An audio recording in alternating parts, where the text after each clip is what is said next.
हाँ जी, तो कैसे हो आप सब लोग? उम्मीद करता हूँ कि सब अच्छे होंगे और तैयारी बहुत अच्छी चल रही होगी। तो आज शुरुआत करते हैं पॉलिटी की।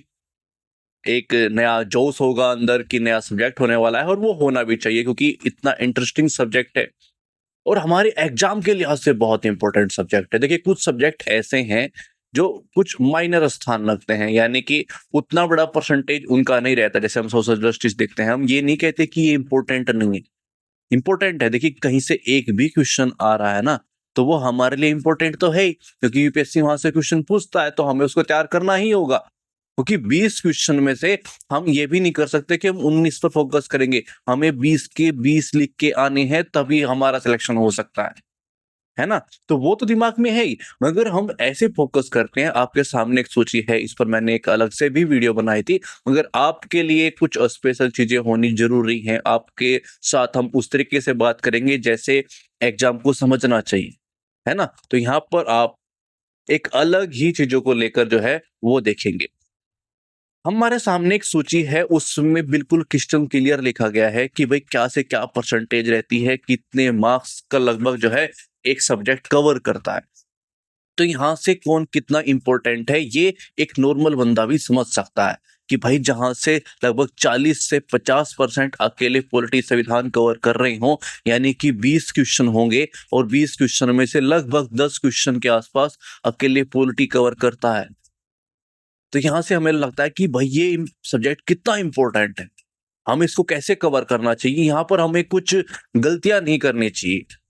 अब मैं ये मैक्सिमम चीजें बता रहा हूँ भाई, 10 से 11 क्वेश्चन मैक्सिमम है। देखिए हमें आपको बिल्कुल एक सही जो है वो चीजें देनी है कि भाई सही चीज है क्या एक्चुअल में। इसमें लगभग 40-35% चीजें भी आई हैं, यानी कि लगभग भाई 6 क्वेश्चन, लगभग 7 क्वेश्चन जो मिनिमम इसके रहते हैं, इतने क्वेश्चन मिनिमम रहेंगे और 10 के आसपास क्वेश्चन मैक्सिमम रहेंगे। ठीक है, कहां पर? जीएस 2 के अंदर पॉलिटी के। तो यहां से हमें एक अंदाजा लग जाता है कि इसका मिनिमम भी, यानी कि 6 से क्या 7 क्वेश्चन ही यदि पॉलिटी से आए तो मिनिमम भी बाकी तीनों से अधिक ही रहेंगे।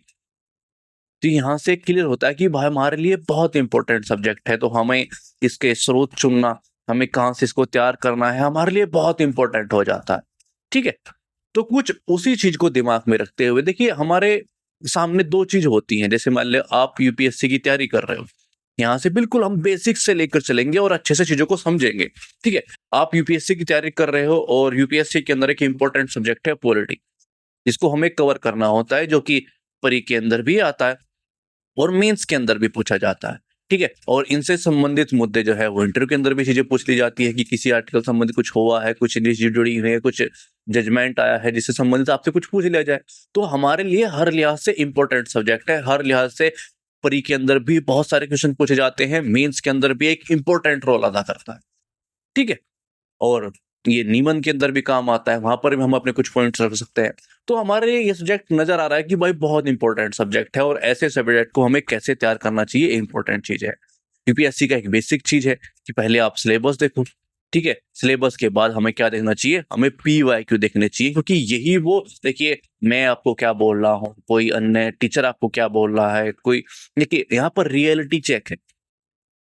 मैं आपको कुछ बोल दूँ, आपको लगेगा कि भाई सही है, नहीं है, क्या चीज़ें हैं, क्या नहीं है ना? उसके बाद कोई टीचर बोल रहा है कौन सही है, कौन सही नहीं है। देखिए सही है आपका सिलेबस और सही है आपके पीवाईक्यू, इसको सही मानिए। जो इसके हिसाब से चल रहे हैं, वो सही हैं, जो इसके हिसाब से नहीं चल रहे हैं, वो सही नहीं है। देखिए मैं आपको इतनी पॉलिटी पढ़ा दूँ, इतना चीज़ें कर दूँ, भाई दुनिया भर की ऐसी-ऐसी बुक्स पढ़ा दूँ जिनका एग्ज़ाम से उतना रिलेट नहीं खाता है और आपको पॉलिटी का ज्ञान तो भरपूर हो जाए, मगर एग्ज़ाम के बारे में, एग्ज़ाम के लिहाज से कुछ ना हो, तो क्या वो सही है? वो बिल्कुल भी सही नहीं है। तो हम दिमाग में क्या लेकर चलेंगे, भाई सिलेबस क्या है वो कवर हो जाए और इंपॉर्टेंट तरीके से पीवाईक्यू कैसे क्वेश्चन पूछे गए हैं, कहाँ से पूछे गए हैं, हमें कैसे कवर करना चाहिए, क्या कुछ आ सकता है, वो सब दिमाग में होना चाहिए और वो सब दिमाग में हम लेकर चलेंगे। बाकी सब्जेक्ट भी हम कवर करेंगे, पूरा जियो सारे जीएस पेपर ही कवर करेंगे, क्योंकि हम अभी पॉलिटी कर रहे हैं तो मैं उसके बारे में आपसे अभी बात कर रहा हूँ। ठीक है, तो आगे बढ़ते हैं। इसके बारे में मैंने बताया था, यदि आपने अलग से वीडियो नहीं देखी है, जो अलग से वीडियो आई थी पॉलिटी की, तो वो देख लीजिएगा, वो नॉर्मल यूट्यूब पर पड़ी हुई है। ठीक है, तो संविधान और संरचना से हम शुरुआत करेंगे। 7 भागों में इसने हमने डिवाइड किया था, पहला का भाग हमने ले रहे हैं और इसके अंदर हम क्या कुछ कवर करने वाले हैं ये आपके सामने है। तो पहले टॉपिक से चीजों को शुरुआत करते हैं। इसमें जो भी PYQ आए हैं वो कवर करेंगे। हमारा एक PYQ आया हो तो एक करेंगे, 10 आए हम तो 10 करेंगे, समझ रहे हो। और उसी के लिहाज से हम जो है, जैसे मैं पहले ही आपसे बोल चुका हूँ कि हम चलने वाले हैं PYQ के हिसाब से, कितने PYQ आए हैं, यूपीएससी के लिहाज से कितना इंपॉर्टेंट है। देखिए आपको मजा कहाँ पर आता है या किस चीज को मजा कहाँ पर आता है, किस बुक में क्या लिखा गया है, उससे मतलब नहीं है। यूपीएससी को कहाँ मजा आ रहा है, अब PYQ के हिसाब से चलेंगे, दिमाग में आ रहा होगा। आप यहाँ पर आप सोच के देखिए, हमने 2010 से ठीक है और 24 तक जो है वो चीजें ली है। आपके दिमाग में इतना टाइम पीरियड है सर, इतना टाइम पीरियड, लगभग 14-15 साल का जो है आपके पास जो है वो डाटा है। और 14-15 साल में कहाँ पर कितने क्वेश्चन पूछ रहे हैं वो इंपॉर्टेंट नहीं होगा क्या? हो सकता है कि कुछ साल पूछे कुछ साल नहीं पूछे, ऐसा हो सकता है, मगर दिमाग में ये चीज बिल्कुल क्लियर हो जानी चाहिए कि भाई 15 साल में 14-15 साल में जहां से केवल एक क्वेश्चन आया है तो वो उसके लिए इंपॉर्टेंट तो है कि भाई वहां से क्वेश्चन यूपीएससी पूछता है तो हमें कवर करना चाहिए। मगर यदि ये एक ही क्वेश्चन पूछा है, 2 क्वेश्चन ही पूछे हैं, तो वहां से उसी लिहाज से हमें क्वेश्चंस को कवर करना चाहिए। कहीं से 10 पूछे हैं और कहीं से केवल 2 पूछे हैं, क्या मैं इसको बराबर कवर करूं? क्या मेरे लिए इतना इंपॉर्टेंट है कि भाई 10-15 साल में 1 से 10 क्वेश्चन 10 बार क्वेश्चन पूछे हैं और 1 से केवल 1 बार पूछा है तो बराबर नहीं कर सकता मैं, है ना। यही एग्जाम की जो है वो देखना चाहिए कि भाई एग्जाम को कैसे हम तैयार करें। हमारे सामने यूपीएससी का एग्जाम है वो रणनीति से ही कवर होता है। पढ़ने के लिए आप कुछ भी पढ़ते रहो, लक्ष्मीकांत पढ़ते हैं, लक्ष्मीकांत मैं मानता हूं मेंस के लिए वहां पर कुछ नहीं है, कुछ। देखिए आपको लगेगा कि भाई क्या बोल रहे हैं, क्योंकि आप यूट्यूब पर देखते हैं, चीजों पर देखते हैं, आपको लगता होगा भाई लक्ष्मीकांत तो पता नहीं क्या है पॉलिटी के लिए। मगर यहाँ पर यह देखा जाता है कि परी के लिए तो वो सब कुछ कवर कर देती है, मगर मेंस के लिए वहां पर खास कुछ है नहीं, कुछ नहीं कवर होता है। PYQ के आंसर तक नहीं दे पाओगे आप मैक्सिमम। देखिए कुछ छोटी छोटी मोटर चीजें कवर हो गई, आपको लगा कि कवर तो कर रही है, भाई हमें लगता है कि एटलीस्ट कोई बुक पढ़ रहे हो 70%, 60%, 80% हमारा कुछ तो मेन सिलेबस कवर करती हो। वो कुछ नहीं करती इनमें से, ना 60% करती है ना 50% भी नहीं करती है। तो यहां से आप चीजों को देख पा रहे हो कि भाई जो हल्ला यूट्यूब पर या फिर सोशल मीडिया पर या कुछ मचा जाता है ना, वो अलग होता है और एग्जाम अलग होता है। तो यहाँ से हमें चीजों को क्लियर करना पड़ेगा और जो भी जितना इंपॉर्टेंट है उस तरीके से कवर करेंगे। तो आज हमारा फर्स्ट टॉपिक होगा और यहाँ पर मैं बिल्कुल आपको रियलिटी चेक देता चलूंगा हर सब्जेक्ट का, हर चीजों का, क्योंकि ये पेड चीजें हैं। वहां पर यूट्यूब पर ये चीजें बोलना आप समझ रहे हो कि मैं बोल दूं कि लक्ष्मीकांत मेंस के लिए कुछ नहीं है, तो वहां पर क्या हो जाएगा, है ना, कुछ और तरीके से समझेंगे, क्योंकि वो पूर्वग्रह से ग्रसित होते हैं। एक आएगा बंदा क्लिक करेगा, कुछ सेकंड के लिए वीडियो सुनेगा कि लक्ष्मीकांत तो कुछ बोल दिया भाई, ये तो इनको कुछ नहीं पता, ये है वो करके चले जाएंगे। मगर यहाँ पर आप सुनने के लिए ही आए हो, समझने के लिए आए हो कि वाकई मुझे एग्जाम को समझना है, मुझे क्रैक करना है, मुझे इस भीड़ में नहीं गुम होना है। तो मैं आपको वही सब बताता चलूंगा। पॉलिटी परी के लिए अच्छी बुक है, ठीक है, मगर मेंस के लिए अच्छी बुक नहीं है, ठीक है। मेंस के लिए आप बेसिक कवर करो, एनसीईआरटी वगैरह कवर करो, उसके बाद यहाँ पर लक्ष्मीकांत पढ़ लो, मगर उसको आधार मत बनाओ। 1-2 बार पढ़ने के बाद यहाँ पर आ जाओ, चीजों को कवर करो क्वेश्चन आंसर के हिसाब से, क्योंकि वही काम आएंगे। तो आइए पहला देखते हैं कि यहाँ से हम एक PYQ पूछा गया है ऐतिहासिक पृष्ठभूमि से, ठीक है, तो हम इसका PYQ भी कवर करेंगे। ये इसका फर्स्ट PYQ है, यानी कि एक PYQ पूछा गया है वो कवर करेंगे। उसके बाद कुछ क्वेश्चंस कवर करेंगे कि इसके सारे आयाम कवर हो जाए, बेसिक रूप से हम चीजों को समझ जाए। जहां से पूछा गया है उसका 1935 को आधार बनाते हुए एक क्वेश्चन पूछा गया है, तो 1935 के एक आयाम और है उसको भी कवर करेंगे। साथ में कैसे यहाँ से 1-2 क्वेश्चन और पूछा जा सकता है वो भी कवर करेंगे, यानी कि लगभग 4 के आसपास क्वेश्चन हम यहाँ से अकेले कवर करेंगे। ऐसा नहीं कि इसको 1-2 क्वेश्चन करके छोड़ देंगे हम, तो 2 क्लास इसके ऊपर आएंगी, ठीक है। तो यहाँ से हम चीजों को अच्छे से कवर करते चलेंगे। जहां पर 6-7 क्वेश्चन पूछे जाएंगे तो वहां 15-20-30 क्वेश्चन कवर करेंगे, ठीक है। तो आइए बढ़ते हैं कि क्या क्वेश्चन यूपीएससी ने पूछा था, कि क्या भारत सरकार अधिनियम 1935 ने एक संघीय संविधान निर्धारित किया था, चर्चा कीजिए। तो हमारे सामने एक अधिनियम है जिससे पूछा गया है कि एक संघीय संविधान निर्धारित उसने किया था, उस पर हमें चर्चा करनी है, किया था कि नहीं किया था, उसमें क्या प्रावधान थे, उसके बारे में हमें पता होना चाहिए। तो क्वेश्चन में एग्जैक्टली हमें क्या चीज भाई, इसमें हमें एक भूमिका बनानी है, शुरुआत करनी है। हमें ये पता होना चाहिए कि भाई वो ये बोल रहा है कि एक संघीय संविधान निर्धारित किया, यानी कि उसके अंदर कुछ इस तरीके के परिधा जो है वो प्रावधान होंगे, है ना, जिससे ये चीज पूछी जा रही है, जिससे ये चीज होगी भाई हाँ संघीय संविधान की ओर कुछ उसके ऐसे प्रावधान थे, तो उन प्रावधान के बारे में बताना है। तो बोल रहा है कि क्या भारत सरकार अधिनियम, ये क्या जो वर्ड जोड़ा गया है, यानी कि चीजें संशय में है, और हमें भी ये चीज पता है कि 1935 में क्या चीज हुई थी। तो वहां पर दूसरा हमारा आएगा कि भाई कुछ प्रावधान थे मगर कुछ सीमाएं थी जो कि थी, ठीक है नहीं, जिसकी वजह से उतना सफल नहीं हो पाया था। ठीक है, अब यहाँ पर बोला कि वो हमारे संघीय संविधान को निर्धारित उसने किया था कि नहीं थे, तो उसके क्या प्रभाव रहे हैं संघीय सिस्टम को लेकर, क्या प्रभावित उसने छोड़ा है, तो वो चीज हम देखेंगे। तो 3 हिस्सों में मेन बॉडी का चीजें रहेंगी। फर्स्ट, उसके क्या प्रावधान थे जो संघीय सिस्टम को लेकर थे, संघवाद को लेकर थे, उसको स्थापित करने को लेकर थे। दूसरा, क्या सीमाएं थी, यानी कि वो विफल रहा और उसके क्या कारण थे, उसकी सीमाओं के बारे में बात करेंगे। तीसरा हमारा पॉइंट क्या रहेगा कि उसके प्रभाव के बारे में बात करेंगे कि भाई क्या प्रभाव रहे और कैसे उसने संघीय संविधान को निर्धारित किया, है ना, वो प्रभाव क्या छोड़े, उसके पॉइंट्स सामने क्या क्या चीजें, वो क्या इंक्लूड हुआ है खाका में, क्या चीजें आई हैं, उसके बारे में बात करेंगे। और शुरुआत में एक भूमिका और फिर एक निष्कर्ष और हमारा आंसर हो जाएगा। इतना ही है, ठीक है। तो आइए देखते हैं इसको कि हम कैसे कैसे लिख सकते हैं, क्योंकि ये तो नॉलेज हो गई कि हमें एक क्वेश्चन को समझ लिया कि भाई क्वेश्चन में एक्चुअल में हमें क्या करना है। जब हम ये समझ लेते हैं तो हमारा आधा काम खत्म हो जाता है। ठीक है, हमें ये पता चल गया कि मुझे क्या क्या चलना है, तो अब मुझे मैं एक भूमिका बनाऊंगा, मुझे पता है कि पहले मुझे क्या करना है, उसको लिखने का प्रयास करूंगा। मुझे क्वेश्चन में बार बार सोचने, यूं करने के, यूं बैठने का, सिर्फ एग्जाम हॉल में को कितना टाइम होता ही नहीं है ना। बिल्कुल आप ये समझने का प्रयास करें एक, और आपका इतनी स्पीड हो, इतनी अच्छी स्पीड हो कि आप फ्लो चार्ट का यूज कर सके। देखिए, एक मैं आपको एक और पॉइंट यहाँ पर बता देता हूँ। आप यहाँ पर आप चीजों को समझने का प्रयास करिए। ये कॉपी है यूपीएससी की, ऐसी आती है, ठीक है। यहाँ से आप लिखना स्टार्ट करोगे। अब आपके पास टाइम नहीं है, क्योंकि आपको एक निर्धारित टाइम दिया है, एक वर्डिंग की लिमिट क्या है, और वो आप अच्छी स्पीड के साथ लिख रहे हो तो ही कवर कर सकते हो।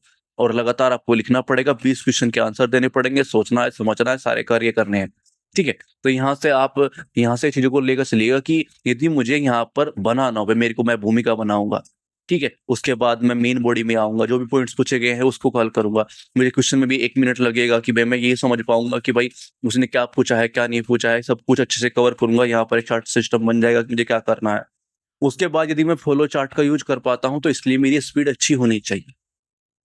वो क्या बोल रहा है उस पर मत जाइए। तो देखिए, लोग बाग बोल देते हैं ना कि भाई ये है, फॉलो चार्ट का यूज करो, इसका यूज करो, उसका। वो तब हो पाता है जब आपकी स्पीड अच्छी है, आपने उतनी प्रैक्टिस की है, उस तरीके से पढ़ाई करी है कि आपको इतना सोचना नहीं पड़ रहा है कि मैं हर एक लाइन पे सोच रहा हूँ क्या लिखना है क्या नहीं। नहीं, आपने उतनी अच्छे से मेहनत करी है कि वो सब कुछ एक बहाव के साथ जा रहा है और आप बना पा रहे हो। मैं बना पा रहा हूँ कि भाई हाँ ये लीजिए, है ना, ये लीजिए, मैं बना पा रहा हूँ, समझ रहे हो।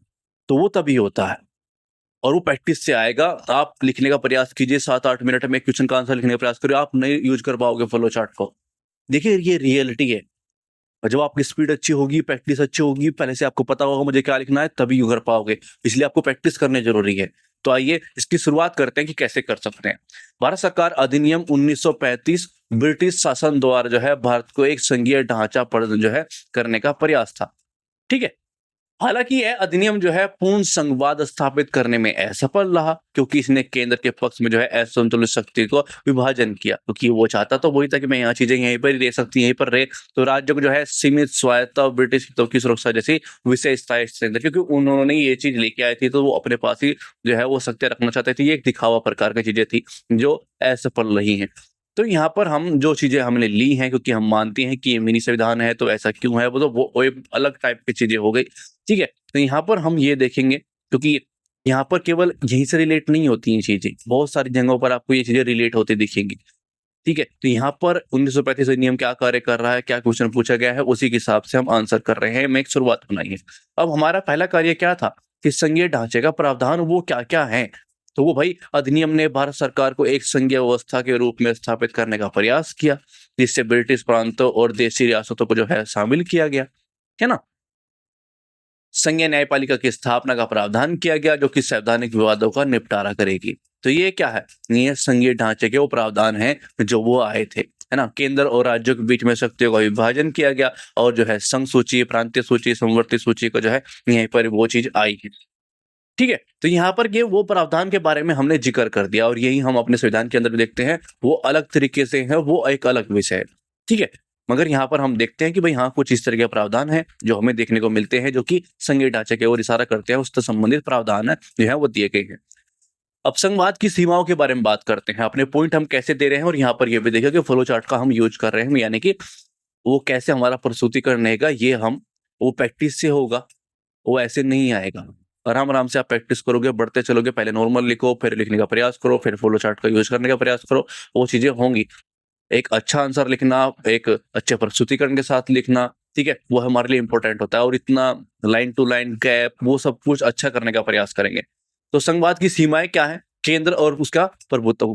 ठीक है, गवर्नर जनरल ब्रिटिश संसद का जो है अधिक शक्तियां दी गई, जिससे जो है वास्तविक संघवाद क्या हुआ, कमजोर हुआ, क्योंकि शक्तियां सारी कहां पर है, केंद्र पर है। आपातकालीन परिधान है भाई, जो है गवर्नर जनरल को जो है प्रांतीय स्वायत्तता समाप्त करने का अधिकार दिया गया है, जिससे संघीय सिद्धांत क्या है, उसके विपरीत चीजें हैं। जो संविधान जो सिद्धांत है उसकी विपरीत चीजें हैं। तो एक पॉइंट हमारा ये होगा कि भाई आपातकालीन सिस्टम में आप कुछ भी चीजें छीन सकते हो, लो हम सब कुछ यहाँ पर आ गई हैं।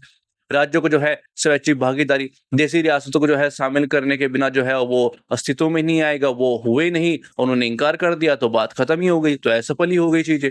तो यहाँ से हम ये चीज सीमाओं के बारे में गिना सकते हैं, और इतना ही पॉइंट है। ये पॉइंट्स टॉपिक के रूप में आप यूज भी कर सकते हो, और ये पॉइंट्स आपके काम आएंगे कि भाई संघवाद की सीमाओं के बारे में 1935 के बारे में मैं बात करूंगा, और उसकी सीमाओं के बारे में बात करूंगा, तो ये 3 पॉइंट आप दे सकते हैं, इनका यूज कर सकते हैं। कहीं पर अलग टाइप से क्वेश्चन यदि पूछा गया है तो ये टॉपिक की तैयारी क्या होता है, ये होता है नोट्स जो आपके पास आते हैं, और इनका एक अलग से नोट्स सभी क्वेश्चन का, प्रत्येक टॉपिक का अलग अलग, और पूरे सब्जेक्ट का हम साथ में देंगे। ठीक है, तो उसकी टेंशन नहीं लेनी। अब बात करते हैं कि हमारा थर्ड पॉइंट क्या था, कि भारतीय संविधान के प्रभाव के बारे में बात करेंगे। तो शक्ति का विभाजन की बात करें तो भाई 1935 के अधिनियम की जो है जो 3 सूची जो हम देखते हैं, संघ सूची, राज्य सूची, समवर्ती सूची, वो संविधान में अपनाया गया है। ठीक है, केंद्र राज्य संबंध की बात करते हैं कि वो चीजें दी गई हैं, मगर वो अखंडता और सुरक्षा के लिए जो है वो जरूरी जो चेंजेस थे, लोकतांत्रिक संतुलन जो बनाना था, वो सब करके हमने चीजों को लिया है। ठीक है, संघीय न्यायपालिका की बात करें तो 1935 अधिनियम में जो है प्रांतीय संघीय न्यायालय के जो है विस्तार कर सर्वोच्च न्यायालय की स्थापना की गई है, तो वो भी वहां पर ये चीज देखते हैं। तो ये क्या है, ये प्रभाव है। तो हमारे आंसर के अंदर जो 3 चीजें छिपी हुई थी, उसके बारे में जो हमें पॉइंट्स लिखने थे वो हमने लिखे। अब बात करते हैं निष्कर्ष की, कि भारत सरकार अधिनियम जो है 1935 ने संघीय ढांचे की नींव रखी, लेकिन यह एक अधूरा और असंतुलित संघवाद है, जिसमें ब्रिटिश हितों की जो है प्राथमिकता दी गई है। भारतीय संविधान ने इसके जो है संघीय प्रावधानों को लोकतांत्रिक जो है समतावादी स्वरूप देकर सुधारा है, जिससे एक सही अर्थों में संघीय लोकतंत्र के स्थापित हुआ है। ठीक है, तो ये क्वेश्चन का हमारा आंसर हो गया। तो आंसर राइटिंग में क्या क्या चीजें हैं, वो प्रस्तुतिकरण हो, कौन कैसे पॉइंट्स देने हैं, क्या चीजें हैं, कैसे निष्कर्ष लिखना है, कैसे भूमिका बनानी है, और बाकी आपकी कोई भी प्रॉब्लम हो तो आप हमसे पूछ सकते हैं, कमेंट कर सकते हैं। ठीक है, आगे बढ़ते हैं सेकंड क्वेश्चन की ओर। वो क्या है, देखिए कुछ अलग अलग टाइप से क्वेश्चन पूछे जाते हैं, कुछ विश्लेषणात्मक होते हैं, कुछ हमें चीजों को निकालना होता है, कहीं पर इतने कीवर्ड्स होते हैं उनको देखना होता है, कहीं पर एक वर्डिंग के अंदर चीजें छुपी हुई होती हैं, आपको यदि नॉलेज नहीं है तो एक्चुअल में आप आंसर नहीं लिख पाते हो, कि भाई मैं इसको सही में कुछ चीजें छूट जाती हैं, मिस कर जाती है, कि यार वो तो लिखा हुआ ही नहीं था, मगर उसका वर्डिंग उस सेंस में था, या 1-2 वर्ड ऐसा यूज किया गया जो उस तरह की चीजें प्रस्तुत कर रहा था कि आपको वो चीज इंक्लूड करनी चाहिए थी, वो नहीं कर पाते हैं। और कुछ क्वेश्चन ऐसे होते हैं कि जो फैक्चुअल होते हैं, मीन्स के अंदर भी, जैसे कि हमारे सामने एक एग्जाम्पल है। अब यहाँ पर हम क्वेश्चन पढ़ेंगे और आपको समझ में आएगा कि इसके लिए हमें डायरेक्टली नॉलेज होनी बहुत जरूरी है, कि भारत के संवैधानिक विकास में क्रमबद्ध रूप से जो है हुए विधायी अधिनियम, ये PYQ नहीं है, ये मतलब हम आपकी तैयारी करें, क्योंकि ऐतिहासिक पृष्ठभूमि की हम बात कर रहे हैं, तो ऐतिहासिक पृष्ठभूमि में एक महत्वपूर्ण हिस्सा है। ठीक है, तो वो आपको कवर होना बहुत इंपॉर्टेंट है, कि किसने क्या रोल निभाया है। यदि आपको वो पता हो, वो पॉइंट्स आप कहीं यूज भी कर सकते हो, साथ में ऐसा कोई क्वेश्चन आया तो आंसर कर सकते हो, है ना। तो हमारे लिए इंपॉर्टेंट है कि आपका सिलेबस भी अच्छे से कवर हो जाए, PYQ के हिसाब से जो इंपॉर्टेंट है सब कुछ एक संतुलित हिसाब से चले, और एग्जाम के लिहाज से चीजें चले। ठीक है, इसलिए इस हर टाइप से हम क्वेश्चन को लेते हैं। तो क्वेश्चन क्या है, मैं एक बार फिर से पढ़ देता हूँ, कि भारत के संवैधानिक विकास में क्रमबद्ध रूप से हुए विधायी अधिनियमों कहाँ से 1858 से लेकर 1947 के प्रभाव का हमें सारांश दीजिए। यानी कि हमें वो प्रत्येक बात करनी है कि जो ये विधायी अधिनियम आते रहे हैं, उस टाइम पीरियड पर उन्होंने कैसे जो है वो सैद्धांतिक विकास किया है, क्रमबद्ध रूप से हम वो चीज़ प्रभाव के बारे में बात करेंगे। अब ये क्या है, हमें प्रॉपर पता होना चाहिए भाई 1858 में क्या चीजें थी, उस टाइम पीरियड पे क्या थी, 1935 में क्या थी, 1919 में क्या थी, 9 में क्या थी, क्या क्या चीजें थी, वो सब कुछ हमें क्रमबद्ध रूप से पता होगा कि भाई क्या चीज थी, उससे क्या प्रभाव पड़ा, क्या चीज थी, उससे क्या प्रभाव पड़ा। तो एक नॉलेज टाइप से एक क्वेश्चन होगा, यदि मुझे नॉलेज है तो मैं आंसर कर पाऊंगा, और नहीं है तो प्रॉब्लम हो जाएगी। तो यहाँ पर दो चीजें हैं कि हम आपकी प्रैक्टिस करा रहे हैं जो यहाँ से जुड़े हुए हैं और अच्छे से क्लासेस दे रहे हैं। देखिए वो इंपॉर्टेंट होगा कि आप कितने अच्छे से सीरियस यहाँ पर बैठ रहे हैं, ठीक है, किसी पूर्वग्रह से कुछ ऐसी चीजों को दिमाग में लेकर नहीं बैठ रहे हैं। दूसरी चीज होगी कि क्योंकि हम लगातार वो करते रहते हैं, बहुत सारा चीज कवर करने से तो चीजें मिस भी हो जाती हैं। मान कर चलो कि भाई हमने 6 प्रावधानों के बारे में बात की, 6 विधायक अधिनियम के बारे में बात की, और आपको अभी एग्जाम टाइम पीरियड पे 3 या 4 ही याद है, जो अच्छे से, बाकी धुंधलापन है, उतने अच्छे से याद नहीं आ रहे। तो क्योंकि ये एक मेंस आरती की एक अलग चीजें हैं, तो यहाँ पर हम आपको हर वो चीज बताएंगे जो आपके लिए इंपॉर्टेंट है, महत्वपूर्ण है। एक क्वेश्चन का आंसर आप लिख रहे हैं जो कि इस टाइप से है। 6 प्रावधान के बारे में हम यहाँ पर बात कर सकते हैं, मगर आपको वो याद नहीं है, मैं एग्जाम होल्ड की बात कर रहा हूँ, आपको 3 से 4 ही याद है, तो बस आप भूमिका बनाएं, ठीक है, शुरुआत करें कि भाई मैं 1858 की बात कर रहा हूँ, फिर मैं इसकी बात कर रहा हूँ, ये 3-4 पॉइंट लिखें और निष्कर्ष को लिख दें। समेटने का अच्छे से प्रयास करें, वर्डिंग को आसपास लाने का प्रयास करें कि भाई मुझे 150 में पूछे गया है तो मैं 150 में, 250 में है तो उतना ही विस्तार, आप हल्का सा भाव देकर वो चीजें कर सकते हैं, मगर कभी भी क्वेश्चन छोड़ के नहीं आए। ये सोचेगा कि वो एग्जाम हॉल में आप बैठकर क्या कर रहे हैं, अपने एग्जाम में सुसाइड कर रहे हैं कि भाई मैं पास नहीं होने वाला। यदि आप ऐसा कुछ कर रहे हैं तो प्लीज ये मत करें कि आप क्वेश्चन छोड़ के आ जाए। आपको लग रहा है कि मुझे 3 ही पॉइंट पता है तो 3 ही को लिख दे। हाँ, ये चीज जरूर है कि आपको अच्छे नंबर इस पर नहीं मिलेंगे, मगर हाँ कुछ तो मिलेगा। मुझे 2 नंबर मिलेंगे, मुझे 3 नंबर मिलेंगे, मुझे 2.5 मिलेंगे, कुछ तो मिलेगा मुझे, समझ रहे हो ना? तो वो बहुत इंपॉर्टेंट रहेगा आपके लिए। और बाकी तो चीजें हैं 4 के आसपास याद रह गए तो फिर अच्छे नंबर, आपको प्रस्तुतिकरण अच्छा हो, चीजें अच्छी हो तो अच्छे ही नंबर मिल जाएंगे, उसकी टेंशन की जो है वो लेने की जरूरत नहीं है। ठीक है, आगे बढ़ते हैं कि इसको हम कैसे लिख सकते हैं। शुरुआत करेंगे क्योंकि एक फैक्चुअल टाइप से क्वेश्चन है कि 1858 से 1947 के बीच में जो है महत्वपूर्ण विधायी अधिनियमों ने भारत के संवैधानिक विकास में अहम भूमिका निभाई।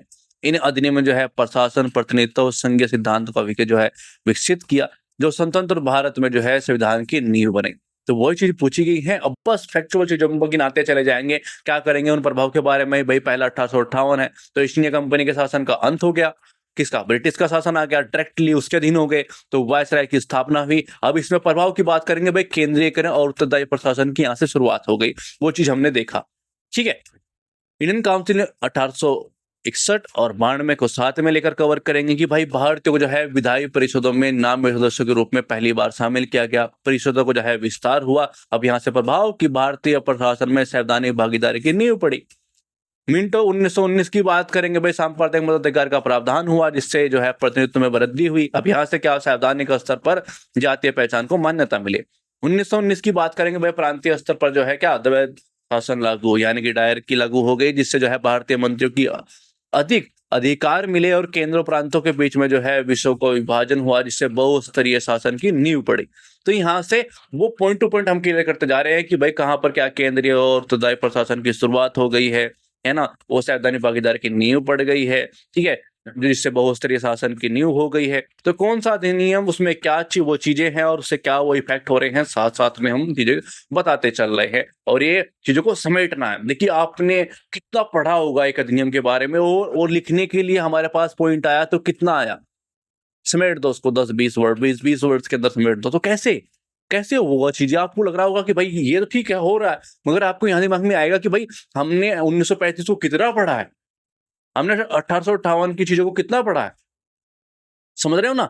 तो वो अधिनियम जो आए उनको आपने इतने विस्तार से पढ़ा है, और हमें क्वेश्चन इस टाइप से पूछ लेगा कि हमें समेटना उसको बहुत कम वर्ड्स के अंदर है, तो वो आपको सीखना पड़ेगा, वो चीजें आपको प्रैक्टिस करनी पड़ेगी, वो आपको यहाँ पर आना पड़ेगा। ठीक है, तो भारत सरकार अधिनियम 1935 की बात करें तो भाई संघीय व्यवस्था के प्रस्ताव, अभी पूरा क्वेश्चन हमने देखा है और आगे भी देखेंगे क्योंकि वो उस पर PYQ आया तो वो हमारे लिए इंपॉर्टेंट है ना। तो प्रांतीय स्वायत्ता का विस्तार, अखिल भारतीय सेवाओं जिसमें, और 3 सूची को जो है वो बांटी गई जिसमें हमने इंक्लूड भी किया। तो स्वतंत्र भारत के संविधान का खाका ये बना, है ना? तो भाई इसमें ये वो चीजें थी वो गिनाई और साथ में जो है ये खाका बन गया, उसका प्रभाव के बारे में हम बात कर रहे हैं कि भाई हम तो मिनी सिस्टम बोलते हैं, है ना? कि भाई हाँ, यहीं से वो खाका लिया गया था। हमें डायरेक्ट कोई तो बोलता है कि यही उठा के रख लेगा, तो वो एक अलग प्रकार की बकवासबाजी है। मगर हाँ, बहुत सारी चीजें चेंजेस हुए हैं, बहुत सारी चीजें ली गई हैं, मगर चेंजेस करके ली गई हैं। ठीक है? तो भारतीय स्वतंत्रता अधिनियम 1947, भाई संवैधानिक संप्रभुता हमें मिल गई, आजादी मिल गई और संविधान सभा की जो है स्वतंत्र संविधान निर्माण का अधिकार प्राप्त हो गया कि भाई आप करिए, है ना? ब्रिटिश संसद जो है भारतीय मामलों का संबंध अब समाप्त हो गया। निष्कर्ष की बात करें तो भाई इस टाइम पीरियड से इस टाइम पीरियड में अधिनियम ने भारतीय प्रशासनिक संवैधानिक ढांचे को जो है निरंतर विकसित हुआ और सुधार में जो है जवाबदेही, प्रतिनिधित्व और संघीय सिद्धांतों को स्थापित किया, जो स्वतंत्र भारत के लोकतांत्रिक संविधान की नींव बनी।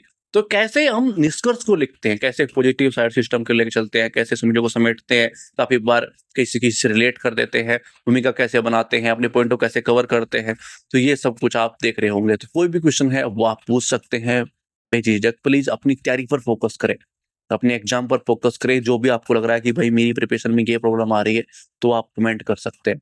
यूट्यूब पर एक अलग प्रकार की भेड़ चाल चलती है, एक भीड़ है। अगर यहाँ पर आप अलग हट चुके हो तो प्लीज फोकस करें, प्रयास करें, जो भी आपको लग रहा है वो पूछ ले। ठीक है? बाकी थैंक्स फॉर वॉचिंग, धन्यवाद।